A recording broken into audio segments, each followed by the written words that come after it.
Hi hello ನಮಸ್ತೆ, ನಾನು ರಾಜು ಅಷ್ಟೇ. ನೀವು ನೋಡ್ತಿದ್ದೀರಾ centre point Kannada YouTube channel. Dharmasthala ಕೇಸ್ಗೆ ಸಂಬಂಧಪಟ್ಟಂತೆ ಇದೀಗ ಮತ್ತೊಂದು ಡೆವಲಪ್ಮೆಂಟ್ ಆಗಿದೆ ಎನ್ನುವಂತ ಸುದ್ದಿ ಕೂಡ ಕೇಳಿ ಬರ್ತಾ ಇದೆ. ಧರ್ಮಸ್ಥಳದಲ್ಲಿ ಆಗ್ತಾ ಇರುವಂತಹ ಬೆಳವಣಿಗೆಗಳ ಕುರಿತು ನರೇಂದ್ರ ಮೋದಿ ಅವರು ಕೂಡ ಅಪ್ಡೇಟ್ ಅನ್ನು ಪಡೆದುಕೊಂಡಿದ್ದಾರೆ ಎನ್ನುವಂತ ಮಾಹಿತಿ ಇದೀಗ ಸಿಗ್ತಾ ಇದೆ. ಹಾಗಾದ್ರೆ ನರೇಂದ್ರ ಮೋದಿ ಅವರಿಗೆ SIT ತಂಡದಲ್ಲಿ ಆಗ್ತಾ ಇರುವಂತಹ ಬೆಳವಣಿಗೆ ಮತ್ತು ಧರ್ಮಸ್ಥಳ ಅಕ್ಕಪಕ್ಕದಲ್ಲಿ ಆಗ್ತಾ ಇರುವಂತಹ ಭೀಮನ ಕಥೆಯ ಬಗ್ಗೆ ಸಂದೇಶವನ್ನ ಮತ್ತು ಆ ಸುದ್ದಿಯನ್ನ ಕೊಟ್ಟವರು ಯಾರು, ನರೇಂದ್ರ ಮೋದಿ ಅವರು ಯಾವ ತರಹದ ಇನ್ಫಾರ್ಮೇಶನ್ ಅನ್ನ ಯಾವ ಮುಖಂಡನಿಂದ ಕಲೆಕ್ಟ್ ಮಾಡಿದ್ರು, ಇವೆಲ್ಲವನ್ನ ನೋಡೋಣ. ಅದಕ್ಕಿಂತ ಮೊದಲು ಇಲ್ಲಿ ತನಕ ನಮ್ಮ ಚಾನಲ್ ಸಬ್ಸ್ಕ್ರೈಬ್ ಮಾಡಿಲ್ಲ ಅಂದ್ರೆ ಈಗಲೇ ಸಬ್ಸ್ಕ್ರೈಬ್ ಮಾಡ್ಕೊಳ್ಳಿ. ಜೊತೆಗೆ ಕಾಮೆಂಟ್ಗಳ ಮುಖಾಂತರ ತಮ್ಮ ಅಭಿಪ್ರಾಯವನ್ನು ತಿಳಿಸಬಹುದು. ಎಸ್ ವೀಕ್ಷಕರೇ, ಇವತ್ತು ನರೇಂದ್ರ ಮೋದಿ ಅವರು ಬೆಂಗಳೂರಿಗೆ ಬಂದು ಅನೇಕ ಯೋಜನೆಗಳ ಶಂಕುಸ್ಥಾಪನೆ ಮತ್ತು ಲೋಕಾರ್ಪಣೆ ಕಾರ್ಯಕ್ರಮದಲ್ಲಿ ಭಾಗಿಯಾಗಿದ್ರು. ಅವ್ರ ಜೊತೆ ಮುಖ್ಯಮಂತ್ರಿಗಳಾದಂತಹ ಸಿದ್ದರಾಮಯ್ಯನವರಿದ್ರು, DK ಶಿವಕುಮಾರ್ ಅವರಿದ್ರು, ಮಂಜುನಾಥ್ ಅವರಿದ್ರು, ಅಂದ್ರೆ CN ಮಂಜುನಾಥ್ ಅವರಿದ್ರು, ತೇಜಸ್ವಿ ಸೂರ್ಯ ಅವರಿದ್ರು ಮತ್ತು ಅನೇಕ ಮುಖಂಡರಿದ್ದು. ಜೊತೆ ಕುಮಾರಸ್ವಾಮಿ ಕೂಡ ಇದ್ರು. ಅವರು ಬೆಳಿಗ್ಗೆ 10 ಗಂಟೆ ಬಂದು ಸುಮಾರು 4 ಗಂಟೆ ಸುಮಾರು ಮತ್ತು ಡೆಲ್ಲಿಗೆ ಕೂಡ ವಾಪಸ್ ಹೋಗಿದ್ದಾರೆ. ಅದರ ಮಧ್ಯೆ ಒಂದು ಸುದ್ದಿ ಕೇಳಿ ಬರ್ತಾ ಇತ್ತು. ಅದೇನಂದ್ರೆ SIT ತಂಡದಲ್ಲಿ ಆಗ್ತಾ ಇರುವಂತ ಬೆಳವಣಿಗೆ ಮತ್ತು ಧರ್ಮಸ್ಥಳ ಅಕ್ಕಪಕ್ಕದಲ್ಲಿ ಆಗ್ತಾ ಇರುವಂತಹ ಗೊಂದಲ ಮತ್ತು ತನಿಖೆ, ಜೊತೆಗೆ ಭೀಮನ ತಲೆಬುರುಡೆ ರಹಸ್ಯಕ್ಕೆ ಸಂಬಂಧಪಟ್ಟಂತೆ ಯಾವೆಲ್ಲ ಡೆವಲಪ್ಮೆಂಟ್ ಆಗಿದೆಯಲ್ಲ ಅದು ಕೂಡ ಮೋದಿ ಅವರ ಗಮನಕ್ಕೆ ಈಗಾಗಲೇ ತರಲಾಗಿತ್ತು ಎನ್ನುವಂತ ಒಂದು ಸುದ್ದಿ ಕೂಡ ಅನೇಕ ಮಾಧ್ಯಮಗಳಲ್ಲಿ ಕೂಡ ಕಂಡು ಬಂದ ಸುದ್ದಿ ಆಗ್ತಾ ಇತ್ತು. ಅದ್ರ ಜೊತೆಗೆ ಕಳೆದ 2 ದಿನಗಳ ಹಿಂದೆ ಮೋದಿಯವರ ಆಪ್ತ ಮತ್ತು ರಾಷ್ಟ್ರೀಯ ಬಿಜೆಪಿಯ ಸಂಘಟನಾಕಾರರಾಗಿರುವಂತಹ BL ಸಂತೋಷ್ ಅವರು ಕೂಡ ಒಂದು ಕನ್ನಡದಲ್ಲಿ ಟ್ವೀಟ್ ಮಾಡಿ ಹೇಳ್ತಾ ಇದ್ರು, ಈಗೀಗ ಧಾರ್ಮಿಕ ಕೇಂದ್ರಗಳ ಮೇಲೆ ಅನೇಕರು ಧಾರ್ಮಿಕ ಕೇಂದ್ರವನ್ನೇ ಗುರಿಯಾಗಿಸಿಕೊಂಡು ಆಪಾದನೆಯನ್ನು ಮಾಡ್ತಾ ಇದ್ದಾರೆ. ಒಂದು ಕಡೆ ಶನಿಶಿಂಗನಾಪುರ ಆಯಿತು, ಮತ್ತೊಂದು ಕಡೆ ಕೇರಳ ಆಯಿತು, ಇದೀಗ ಧರ್ಮಸ್ಥಳಕ್ಕೂ ಕೂಡ ಅದೇ ಆರೋಪವನ್ನು ಮಾಡ್ತಿದ್ದಾರೆ ಮತ್ತು ಧಾರ್ಮಿಕ ಕ್ಷೇತ್ರವನ್ನೇ ಟಾರ್ಗೆಟ್ ಮಾಡ್ತಿದ್ದಾರೆ ಅನ್ನುವಂತ ಒಂದು ಆರೋಪವನ್ನು ಕೂಡ ಮಾಡಿದ್ರು. ಅದರ ಒಂದು ಹೆಜ್ಜೆ ನಮ್ಗೆ ಅರ್ಥ ಆಗತ್ತೆ. ಅತ್ಯಂತ ಆಪ್ತರಾಗಿರುವಂತ ಮತ್ತು ಅತ್ಯಂತ ಸಂಘಟನೆಯಲ್ಲಿ ಚತುರರಾಗಿರುವಂತಹ BL ಸಂತೋಷ್ ಅವರು ಮೋದಿ ಅವರಿಗೆ ಈ ವಿಷಯಗಳನ್ನ ತಲುಪಿಸಿರ್ತಾರೆ ಎನ್ನುವಂತ ಮಾಹಿತಿ ಅದು ಸ್ಪಷ್ಟವಾಗಿತ್ತು. ಯಾಕಂದ್ರೆ ಅಮಿತ್ ಶಾ ಅವ್ರ ಜೊತೆ ಮಾತುಕತೆಯಾಗಿತ್ತು ಈ ಧರ್ಮಸ್ಥಳ ಕೇಸ್ಗೆ ಸಂಬಂಧಪಟ್ಟಂತೆ. ಯಾಕಂದ್ರೆ ಧರ್ಮಸ್ಥಳ ಕೇಸ್ನಲ್ಲಿ 100 ಶವಗಳನ್ನ ಹೂತಿಟ್ಟಿದ್ದಾನೆ. ಅದು ಕರ್ನಾಟಕದಲ್ಲಿ ಎನ್ನುವ ವಿಷಯ ಕರ್ನಾಟಕಕ್ಕೆ ಮಾತ್ರ ಸೀಮಿತ ಆಗಿರಲಿಲ್ಲ.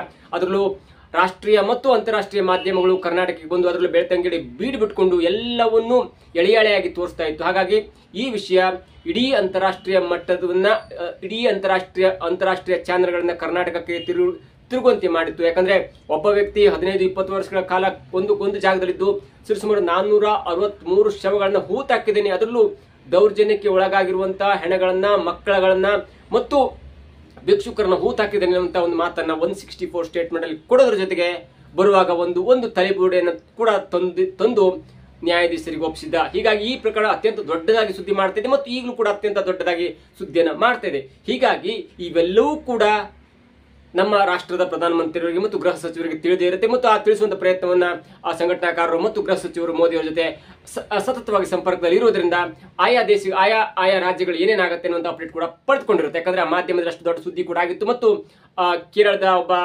MP ಆಗಿರುವಂತಹ ರಾಜ್ಯಸಭಾ ಸದಸ್ಯರಾಗಿರುವಂತಹ CPIನ ರಾಜ್ಯಸಭಾ ಸದಸ್ಯರಾಗಿರುವಂತಹ ಒಬ್ಬ MP ಕೂಡ ಗೃಹ ಸಚಿವರಿಗೆ ಮನವಿಯನ್ನು ಮಾಡಿಕೊಂಡು ಒಂದು ಪತ್ರವನ್ನು ಕೂಡ ಬರೆದಿದ್ರು. ಕರ್ನಾಟಕದಲ್ಲಿ ಆಗ್ತಾ ಇರುವಂತಹ ಒಂದು ಬೆಳವಣಿಗೆಯನ್ನ ಸೂಕ್ತ ಪ್ರಮಾಣದಲ್ಲಿ ಮತ್ತು ನಿಷ್ಪಕ್ಷಪಾತವಾಗಿ ತನಿಖೆ ಮಾಡ್ಬೇಕಂದ್ರೆ ಅದು NIA ತಂಡದಿಂದ ಮಾತ್ರ ಸಾಧ್ಯ ಎನ್ನುವಂತ ಒಂದು ಅಪ್ಡೇಟ್ ಕೂಡ ಕೊಟ್ಟಿದ್ರು, ಮನವಿಯನ್ನು ಮಾಡಿದ್ರು. ಅದಾದ ಮರುದಿನವೇ ಕರ್ನಾಟಕದ ನಮ್ಮ ಸರ್ಕಾರ, ಸಿದ್ದರಾಮಯ್ಯ ಸರ್ಕಾರ SIT ತಂಡವನ್ನ ರಚನೆ ಮಾಡಿ ಈ ಪ್ರಕರಣವನ್ನು SIT ತಂಡಕ್ಕೆ ವಹಿಸಿಕೊಟ್ಟಿತು. ಇದು ಒಂದ್ ಕಡೆ ಆಯ್ತು. ಅದಾದ ನಂತರ ತಲೆಬುರುಡೆ ಶೋಧ ಕಾರ್ಯ ಮುಂದುವರೆದು, ಅಂದ್ರೆ ಸಮಾಧಿ ಆಗುವಂತ ಕೆಲಸ ಮುಂದುವರೆದು ಇದೀಗ 12 ದಿನಕ್ಕೆ ಕಾಲಿಟ್ಟು 11 ದಿನ ಸಮಾಧಿ ಆಗುವಂತ ಕೆಲಸ ಆಗಿತ್ತು.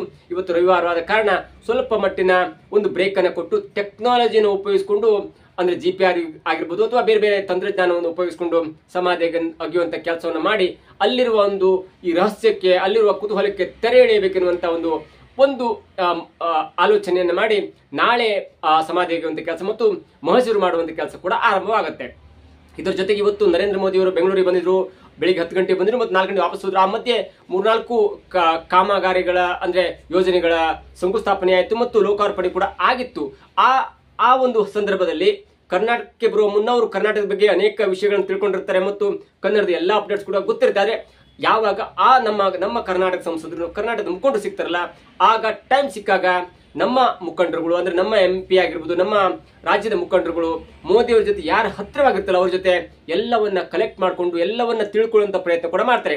ಅದರ ಒಂದು ಮುಂದುವರೆದ ಭಾಗವಾಗಿ ಕರ್ನಾಟಕದ ಬಗ್ಗೆ ಜಾಸ್ತಿ ಮಾತಾಡುವ, ಕರ್ನಾಟಕ ಸಮಸ್ಯೆಗಳನ್ನು ಎತ್ತಿ ಹೇಳುವಂತ ಮತ್ತು ವಿರೋಧ ಪಕ್ಷಗಳಿಗೆ ಅಲ್ಲೂ ಕೂಡ ಟಾಂಗ್ ಕೊಡುವಂತ ಬೆಂಗಳೂರು ದಕ್ಷಿಣ ಕ್ಷೇತ್ರದ ಸಂಸದರಾಗಿರುವಂತಹ ತೇಜಸ್ವಿ ಸೂರ್ಯ ಅವರ ಜೊತೆ ಅತ್ಯಂತ ಅನ್ಯೋನ್ಯವಾಗಿ ಮಾತಾಡ್ತಾರೆ ಮತ್ತು ಎಲ್ಲಾ ಅಪ್ಡೇಟ್ಗಳನ್ನು ಕೂಡ ಅವರು ತೇಜಸ್ವಿ ಸೂರ್ಯ ಅವರನ್ನೇ ತಿಳ್ಕೊಳ್ಳುವಂತಹ ಪ್ರಯತ್ನ ಕೂಡ ಮಾಡ್ತಾರೆ ಅನ್ನೋದು ಈಗ ಸ್ಪಷ್ಟವಾಗಿದೆ. ಯಾಕಂದ್ರೆ ಕೆಲವೊಬ್ರು MP ಆಗಿರ್ತಾರೆ, ಆದ್ರೆ ಮಾತನಾಡುವಂತ ಮತ್ತು ವಿಷಯವನ್ನ ಕಲೆಕ್ಟ್ ಮಾಡ್ಕೊಂಡು ಮಾತಾಡುವಂತ ಒಂದು ಬುದ್ಧಿವಂತಿಕೆ ಇರಲ್ಲ. ಆ ಮಟ್ಟಿನಲ್ಲಿ ತೇಜಸ್ವಿ ಸೂರ್ಯ ಅವರ ಒಂದು ಗಂಭೀರತೆಯನ್ನ ಮತ್ತು ಒಂದು ಪೊಲಿಟಿಕಲ್ ಅಜೆಂಡಾವನ್ನ ಅರಿತಿರುವಂತ ಮೋದಿ ನೇರವಾಗಿ ತೇಜಸ್ವಿ ಸೂರ್ಯ ಅವರ ಜೊತೆ ಬೆಂಗಳೂರು ಮತ್ತು ಕರ್ನಾಟಕದಲ್ಲಿ ಆಗ್ತಾ ಇರುವಂತಹ ಮತ್ತು ದಕ್ಷಿಣ ಕನ್ನಡ ಜಿಲ್ಲೆಯಲ್ಲಿ ಆಗ್ತಾ ಇರುವಂತಹ ಡೆವಲಪ್ಮೆಂಟ್ ಬಗ್ಗೆ ಕೇಳಿದ್ದಾರೆ ಮತ್ತು ಸಂಕ್ಷಿಪ್ತವಾಗಿ ಇಲ್ಲಿ ಆಗ್ತಾ ಇರುವಂತಹ ಬೆಳವಣಿಗೆ ಮತ್ತು ಧಾರ್ಮಿಕ ಕೇಂದ್ರಗಳನ್ನೇ ಟಾರ್ಗೆಟ್ ಮಾಡ್ತಾ ಇದ್ದಾರೆ ಅನ್ನುವಂತಹ ಒಂದು ಸುದ್ದಿ ಅಂದ್ರೆ ಬಿಜೆಪಿಯ ಪರವಾಗಿ ಮಾತನಾಡ್ತಾ ಇರುವಂತಹ ಸಂಸದ ತೇಜಸ್ವಿ ಸೂರ್ಯ ಅವರು ಮೋದಿ ಅವರಿಗೆ ಸಂಕ್ಷಿಪ್ತವಾಗಿ ಹೇಳಿದ್ದಾರೆ. SIT ತಂಡ ತನಿಖೆ ಮಾಡ್ತಿದೆ, 11 ದಿನ ಸಮಾಧಿ ಆಗಿದ್ದಾರೆ, ಒಂದು ಬಾಡಿ ಸಿಕ್ಕಿಲ್ಲ, ಅದು 6ನೇ ಸ್ಪಾಟ್ ನಲ್ಲಿ ಒಂದು ಮೂಳೆ ಸಿಕ್ಕಿದೆ ಅನ್ನೋ ಮಾಹಿತಿ ಇದೆ. ಆದ್ರೆ SIT ತಂಡ ಯಾವುದು ಅಧಿಕೃತವಾಗಿ ಮಾಹಿತಿ ಸಿಕ್ಕಿಲ್ಲ.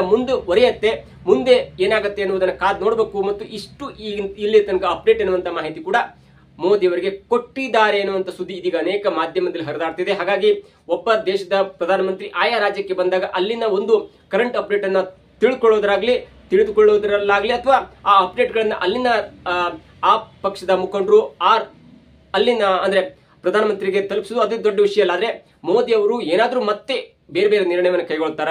ಈಗಾಗಲೇ ರಾಜ್ಯದ ಕಾನೂನು ಪಂಡಿತರೊಬ್ಬರು ಗೃಹ ಸಚಿವಾಲಯಕ್ಕೆ ಒಂದು ಪತ್ರವನ್ನು ಬರೆದು ನೀವು NIA ತನಿಖೆಗೆ ಮಾಡಬೇಕು, ಇದು ಚೀನಾದಿಂದ ಫಂಡ್ ಬರುತ್ತೆ ಅನ್ನುವಂತ ಆಪಾದನೆ ಕೂಡ ಮಾಡಿದ್ರು ಮತ್ತು ಚೀನಾದರೂ ಕೂಡ ಈ ಸುದ್ದಿ ಹರಿದಾಡ್ತಿದೆ ಮತ್ತು ಕಮ್ಯುನಿಸ್ಟ್ ಪಕ್ಷಗಳು ನಮ್ಮ ಧಾರ್ಮಿಕ ಕೇಂದ್ರಗಳ ಮೇಲೆ ಅಟ್ಯಾಕ್ ಮಾಡ್ತಿದೆ ಅನ್ನುವಂತ ಆರೋಪವನ್ನು ಕೂಡ ಮಾಡಿದ್ರು. ಅದನ್ನ ಪರಿಶೀಲನೆ ಮಾಡಿದಂತ ಗೃಹ ಸಚಿವಾಲಯ ಕೂಡ ಅದನ್ನ CTCR ಗೆ ರೆಫರ್ ಮಾಡ್ತಂದ್ರೆ ಭಯೋತ್ಪಾದನಾ ನಿಗ್ರಹ ದಳಕ್ಕೆ ರೆಫರ್ ಮಾಡಿ ನೀವು ಅದನ್ನ ಮಾನಿಟರ್ ಮಾಡಬೇಕು ಎನ್ನುವಂತ ಒಂದು ಆರ್ಡರ್ ಅನ್ನು ಕೂಡ ಹೊರಡಿಸಿತ್ತು. ಹಾಗಾಗಿ ಸದ್ಯಕ್ಕೆ NIA ತನಿಖೆ ಮಾಡಲ್ಲ, CTCR ಅಂದ್ರೆ ಭಯೋತ್ಪಾದನಾ ನಿಗ್ರಹ ದಳ ಅದನ್ನ ಮಾನಿಟರ್ ಮಾಡ್ತಾ ಇರುತ್ತೆ. SIT ಏನೇನು ಮಾಡುತ್ತೆ, ಏನೇನು ಡೆವಲಪ್ಮೆಂಟ್ ಆಗುತ್ತೆ ಅನ್ನುವಂತ ಒಂದು ಹದ್ದಿನ ಕಣ್ಣನ್ನು ಇಡುತ್ತೆ. ಹಾಗಾಗಿ ಸದ್ಯಕ್ಕೆ ಇವೆಲ್ಲವೂ ಕೂಡ ರಾಷ್ಟ್ರೀಯ ಮಟ್ಟದಲ್ಲಿ ಚರ್ಚೆ ಆಗ್ತಿದೆ. ಒಂದ್ ವೇಳೆ SIT ತಂಡದಲ್ಲಿ ಅಥವಾ ಬುರುಡೆ ಸಿಕ್ಕಿಲ್ಲ ಅಂದ್ರೆ ಏನಾಗಬಹುದು, ಬುರುಡೆ 10 ಬುರುಡೆಗಳು 2-3 ದಿನಗಳು ಸಿಕ್ಕರೆ ಮತ್ತೆ ಅಲ್ಲೇ ಯಾವೆಲ್ಲ ಡೆವಲಪ್ಮೆಂಟ್ ಆಗಬಹುದು ಎನ್ನುವಂತ ಒಂದು ಸಂಕ್ಷಿಪ್ತವಾದ ವರದಿಯನ್ನ ಸಂಕ್ಷಿಪ್ತವಾದ ಒಂದು ಚಿತ್ರಣವನ್ನ ಮೋದಿ ಅವರಿಗೆ ತಲುಪಿಸಿದ್ದಾರೆ ಅನ್ನುವಂತ ಮಾಹಿತಿ ಇದೀಗ ಸಿಗ್ತಾ ಇದೆ. ಏನೇ ಆಗಲಿ ಮುಂದೆ ಯಾವೆಲ್ಲ ಡೆವಲಪ್ಮೆಂಟ್ ಆಗುತ್ತೆ ಅನ್ನೋದು ಕೂಡ ಕಾದು ನೋಡಬೇಕಾಗಿದೆ. ಸದ್ಯದ ಮಟ್ಟಿಗೆ ಕೇಂದ್ರ ಸರ್ಕಾರ ಇದರಲ್ಲಿ ತಲೆ ಹಾಕಲ್ಲ ಎನ್ನುವುದು ಕೂಡ ಮೇಲ್ನೋಟಕ್ಕೆ ಕಂಡು ಬರುತ್ತೆ. ಯಾಕಂದ್ರೆ IPS ಆಫೀಸರ್ಗಳ ಒಂದು ತಂಡ SIT ತಂಡ ಈಗ ರಚನೆಯಾಗಿದೆ ಮತ್ತು SIT ತಂಡ ಎಲ್ಲವನ್ನು ಮಾಡ್ತಾ ಇದೆ, ತಂತ್ರಜ್ಞಾನವನ್ನು ಬಳಸ್ಕೊಳ್ತಿದೆ ಮತ್ತು ಪ್ರಜ್ವಲ್ ರೇವಣ್ಣ ಅವರ ಕೇಸಲ್ಲಿ ಯಾವ ತರ ಯಾವ ತರ SIT ತಂಡ ಚುರುಕಿನ ತನಿಖೆ ಮಾಡಿ ಮತ್ತು ತಂತ್ರಜ್ಞಾನವನ್ನು ಬಳಸಿಕೊಂಡು ಆ ವ್ಯಕ್ತಿಗೆ ಶಿಕ್ಷೆ ಕೊಡಿಸುವಲ್ಲಿ ಸಫಲವಾಗಿದೆ ಅನ್ನೋದು ಕೂಡ ಇದೀಗ ರಾಷ್ಟ್ರದ ಗಮನ ಸೆಳೆಯುತ್ತಿದೆ. ಹಾಗಾಗಿ ರಾಜ್ಯ ಸರ್ಕಾರ ಒಂದು ತನಿಖೆ ಮಾಡ್ತಿರುವಾಗ ಸುಮ್ಮನೆ ಎಂಟ್ರಿ ಆಗಿ ಅದನ್ನು ಡಿಸ್ಟರ್ಬ್ ಮಾಡಿಕೊಂಡು ನಾನು ಬೇರೆ ತನಿಖೆ ಮಾಡ್ತೇನೆ ಎನ್ನುವ ಗೊಂದಲಕ್ಕೆ ಕೇಂದ್ರ ಸರ್ಕಾರ ಹೋಗಲ್ಲ ಎನ್ನುವುದು ಇದೀಗ ಸ್ಪಷ್ಟವಾಗಿದೆ. ಹಾಗಾಗಿ ಸೀಮಾ ಲಾಟ್ಕರ್ ಅವರ ನೇತೃತ್ವದ ಒಂದು SIT ತಂಡ ಕೂಡ ಪ್ರಜ್ವಲ್ ರೇವಣ್ಣನವರಿಗೆ ಸಾಕ್ಷಿಯನ್ನು ಕಲೆಕ್ಟ್ ಮಾಡಿಕೊಂಡು ಮತ್ತು ಆಧುನಿಕ ತಂತ್ರಜ್ಞಾನ ಅದು ದೊಡ್ಡ ತಂತ್ರಜ್ಞಾನವನ್ನ ಬಳಸಿಕೊಂಡು ಮುಖ ಕಾಣದಿದ್ರು ಕೂಡ ಪ್ರಜ್ವಲ್ ರೇವಣ್ಣನವರೇ ಆ ಕೃತ್ಯವನ್ನು ಮಾಡಿದ್ದಾರೆ ಅನ್ನುವಂತ ಅತ್ಯಂತ ಸಾಕ್ಷಿಯನ್ನು ಕೊಟ್ಟುಕೊಂಡು ಅವರಿಗೆ ಶಿಕ್ಷೆ ಕೊಡಿಸುವಲ್ಲಿ ಸಫಲವಾಗಿತ್ತು. ಹಾಗಾಗಿ ಇಲ್ಲೂ ಕೂಡ SIT ತಂಡ ರಚನೆಯಾಗಿದೆ. ಅಲ್ಲೂ ಕೂಡ ಅಂದ್ರೆ ಈ ಧರ್ಮಸ್ಥಳ ಕೇಸಿನಲ್ಲಿ ಕೂಡ ಪ್ರಣಬ್ ಮೊಹಂತಿ ಅಂತ ಒಬ್ಬ ಸೂತ್ರ ಇದ್ದಾರೆ ಮತ್ತು ಅನುಚೇತನ್ ಎನ್ನುವಂತ ಒಬ್ಬ ನಿಷ್ಪಕ್ಷಪಾತವಾದ ತನಿಖೆ ಮಾಡುವಂತ ವ್ಯಕ್ತಿ ಇದ್ದಾರೆ. ಹಾಗಾಗಿ ಎಲ್ಲವನ್ನ ತಿಳಿದುಕೊಂಡಿರುವಂತಹ ಕೇಂದ್ರ ಸರ್ಕಾರ ಸದ್ಯಕ್ಕೆ SIT ತನಿಖೆ ಆಗ್ಲಿ ಮತ್ತು ಅದಕ್ಕೆ ರಾಜ್ಯ ಸರ್ಕಾರ ಒಂದು ಪರಿಹಾರ ಮಾಡ್ಲಿ ಅನ್ನುವಂತ ಮನಸ್ಥಿತಿಗೆ ಬಂದಂತಿದೆ. ಹೀಗಾಗಿ ಇವತ್ತು ಆದಂತ ಅಪ್ಡೇಟ್ ಅಂತ ದೊಡ್ಡ ಅಪ್ಡೇಟ್ ಅಂತ ಹೇಳಲಿಕ್ಕಾಗಲ್ಲ. ಯಾಕಂದ್ರೆ ಒಬ್ಬ ದೇಶದ ಪ್ರಧಾನಿ ಒಂದು ರಾಜ್ಯಕ್ಕೆ ಬಂದಾಗ ಅಲ್ಲಿನ ಒಂದು ಅಪ್ಡೇಟ್ ಅಂತ ತಿಳಿದುಕೊಳ್ಳುವುದು ಅದು ಸರ್ವೇ ಸಾಮಾನ್ಯವಾಗುತ್ತೆ. ಹಾಗಾಗಿ ಇವತ್ತು ತೇಜಸ್ವಿ ಸೂರ್ಯ ಅವರು ಮೋದಿ ಅವರಿಗೆ ಸಂಕ್ಷಿಪ್ತವಾಗಿ ಧರ್ಮಸ್ಥಳದಲ್ಲಿ ಆಗ್ತಿರುವಂತಹ ಡೆವಲಪ್ಮೆಂಟ್ಗಳ ಬಗ್ಗೆ ಒಂದು ಸೂಕ್ಷ್ಮತೆಯನ್ನ ತಿಳಿಸಿಕೊಟ್ಟಿದ್ದಾರೆ ಅನ್ನುವಂತ ಮಾಹಿತಿ ಇದು ಸಿಗ್ತಾ ಇದೆ. ಇದಾಗಿತ್ತು ಇವತ್ತಿನ ವಿಶೇಷ. ನೋಡ್ತಾ ಇರಿ centre point Kannada YouTube channel.